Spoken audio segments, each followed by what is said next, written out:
Hi hello welcome to political అడ్డా.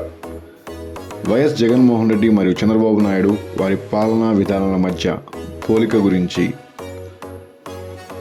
ఈరోజు తెలుసుకుందాం. ఆంధ్రప్రదేశ్ రాజకీయ రంగం ఎప్పుడూ ఉత్కంఠంతో నిండి ఉంటుంది. ముఖ్యంగా వైఎస్ జగన్మోహన్ రెడ్డి మరియు నారా చంద్రబాబు నాయుడు లాంటి ఇద్దరు దిట్ట నాయకుల పాలనలో రాష్ట్రం అనేక మార్పులను చూసింది. వారి అభివృద్ధి కార్యక్రమాలు, సంక్షేమ పథకాలు, ఆర్థిక విధానాలు మరియు పునర్నిర్వాహక వ్యూహాలు ప్రజలకు అంకితమైన ఈ కథనంలో తెలుసుకుందాం. వైఎస్ జగన్మోహన్ రెడ్డి ప్రజల సంక్షేమ పథకాల పాలన, నవరత్నాలు, ప్రజల పాలనతో ముత్యాలు. వైఎస్ జగన్మోహన్ రెడ్డి ముఖ్యమంత్రిగా బాధ్యతలు స్వీకరించినప్పటి నుంచి ప్రజల సంక్షేమం కోసం అనేక పథకాలను ప్రవేశపెట్టారు. అందులో ముఖ్యమైనవి రైతు భరోసా.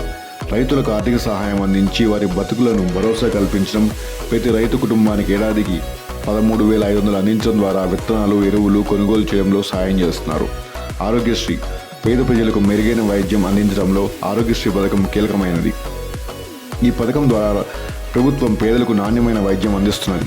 అమ్మఒడి పిల్లల విద్యకు మద్దతుగా తల్లులకు ఆర్థిక సహాయం అందించడం, ప్రతి తల్లి పాఠశాలకు తన పిల్లలను పంపితే వారికి ఆర్థిక సహాయం అందించబడుతుంది. నాడు నేడు పాఠశాలను ఆధునీకరించడం, పిల్లలకు మెరుగైన విద్యా వాతావరణం సృష్టించడం. ఈ పథకం ద్వారా పాఠశాలలు మెరుగైన సౌకర్యాలతో అభివృద్ధి చేయబడుతున్నాయి. విద్యారంగం జగన్మోహన్ రెడ్డి విద్యారంగంపై ప్రత్యేక దృష్టి పెట్టారు. జగనన్న విద్యా దీవెన పథకం ద్వారా విద్యార్థులకు పూర్తి ఫీజు రీయింబర్స్మెంట్ అందించడం ద్వారా విద్యార్థులకు ఆర్థిక ఇబ్బందులు లేకుండా వారి చదువు కొనసాగించడానికి సహాయపడుతుంది.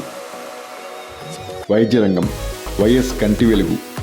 ఈ పథకం ద్వారా లక్షలాది మంది పేద ప్రజలకు ఉచిత కంటి పరీక్షలు, శస్త్రచికిత్సలు అందించడం జరుగుతోంది. గ్రామీణ ప్రాంతంలో ఆరోగ్య సేవలను చేరవేయడం కోసం గ్రామీణ ఆరోగ్య కేంద్రాలను స్థాపించడం ద్వారా ప్రజలకు మెరుగైన ఆరోగ్య సేవలు అందిస్తున్నారు. ఆర్థిక విధానాలు జగన్ పాలనలో ఆర్థిక విధానాలు ప్రధానంగా ప్రజా సంక్షేమంపై దృష్టి సారించాయి. రాష్ట్ర బడ్జెట్లో ఎక్కువ భాగం సంక్షేమ పథకాలు కేటాయించడం ద్వారా ప్రజలకు ప్రత్యక్షంగా లాభాలు చేకూరుతున్నారు. రైతులకు రుణమాఫీ, విద్యార్థులకు విద్యా రీయింబర్స్మెంట్, పేదల కోసం ఆరోగ్యశ్రీ వంటి పథకాలు అందిస్తున్నారు. అదే నారా చంద్రబాబు నాయుడు గారి పాలనకు వస్తే టీ విప్లవం. నారా చంద్రబాబు నాయుడు ముఖ్యమంత్రిగా ఉండగా ఆంధ్రప్రదేశ్ ఐటీ రంగంలో విప్లవాత్మక మార్పులు చూసింది. హైదరాబాద్లో సైబరాబాద్ను రూపొందించింది. ప్రపంచ ఐటీ రంగంలో ఆంధ్రప్రదేశ్ని ఒక ముఖ్యమైన కేంద్రంగా తీర్చిదిద్దారు. ఐటీ పరిశ్రమలో ఉద్యోగాలు, ఆర్థికాభివృద్ధి గల మార్గాలు సృష్టించడం ద్వారా రాష్ట్ర ఆర్థిక వృద్ధికి పునాదులు వేశారు. ఇన్ఫ్రాస్ట్రక్చర్ అభివృద్ధి చంద్రబాబు నాయుడు అభివృద్ధి కార్యక్రమాల్లో ప్రధానంగా ఇన్ఫ్రాస్ట్రక్చర్ ప్రాజెక్టులు చోటు చేసుకున్నాయి. అమరావతి నిర్మాణం, రాజధాని అమరావతి నిర్మాణం పద్ధతికి అనుగుణంగా మౌలిక వసతులు ఏర్పాటు చేయడం. ఇంకోటి రహదారి మరియు ఫ్లైఓవర్ నిర్మాణం. రహదారులు, ఫ్లైఓవర్లు నిర్మించడం ద్వారా రవాణా సౌకర్యాలు మెరుగుపరచడం. పేదల సంక్షేమం చంద్రబాబు నాయుడు పాలనలో కూడా పేదల సంక్షేమానికి పెద్దపీట వేశారు. ఆహార భద్రతా పథకం ద్వారా పేదలకి సబ్సిడీ ధరల్లో ఆహార ధాన్యాలు అందించడం జరిగింది.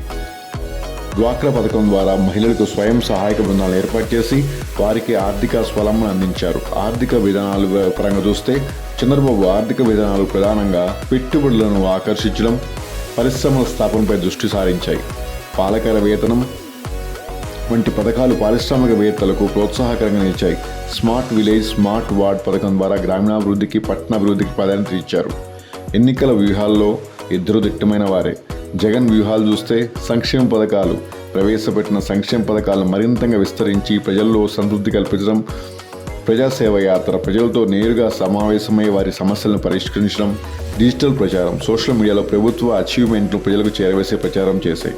అదే చంద్రబాబు వ్యూహాలు చూస్తే అభివృద్ధి ప్రణాళికలు, తన అభివృద్ధి ప్రణాళికల్ని ప్రజల ముందుకు తీసుకురావడం, ప్రజాస్వామ్య హక్కుల పోరాటం, ప్రజాస్వామ్య హక్కుల పరిరక్షణకు ఆయన కృషి చేశారు. మా సభలను పెట్టి ప్రజలతో నేరుగా మాట్లాడి వారి సమస్యలు తెలుసుకోవడం జరిగింది. ఇంకపోతే ఇద్దరి మధ్య వైవిధ్యం చూస్తే వైఎస్ జగన్మోహన్ రెడ్డి మరియు నారా చంద్రబాబు నాయుడు నాయకత్వంలో ఆంధ్రప్రదేశ్ అనేక మార్పులు చవిచూసింది. జగన్ సంక్షేమ పథకాలతో ప్రజల మనసును గెలుచుకునే ప్రయత్నం చేస్తుండగా చంద్రబాబు తన అభివృద్ధి ప్రణాళికలతో ప్రజల మన్ననలు పొందేందుకు ప్రయత్నిస్తున్నారు. రాష్ట్ర ప్రజలు ఎవరిని తన నాయకుడిగా ఎంచుకుంటారో చూడాలి. కానీ ఒక విషయం మాత్రం నిశ్చితం, ప్రజల సంక్షేమం, అభివృద్ధి ఈ ఇద్దరి నాయకుల ప్రథమ కర్తవ్యం. సో జూన్ 4 వరకు ఎవరు గెలుస్తారు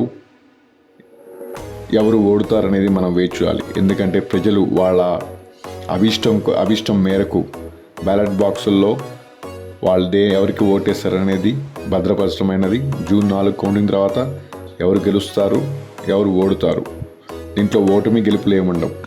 వచ్చే ఎన్నికలకి మళ్ళీ వ్యూహాలను మార్చుకోవటం, దాని ద్వారా మళ్ళీ ప్రజల్లోకి రావటం, ప్రజల్లోకి వచ్చి వారి పరిపాలన ఎట్లా ఉండబోతుందో చెప్పడం వీళ్ళ కర్తవ్యం. కాబట్టి వేచి చూద్దాం.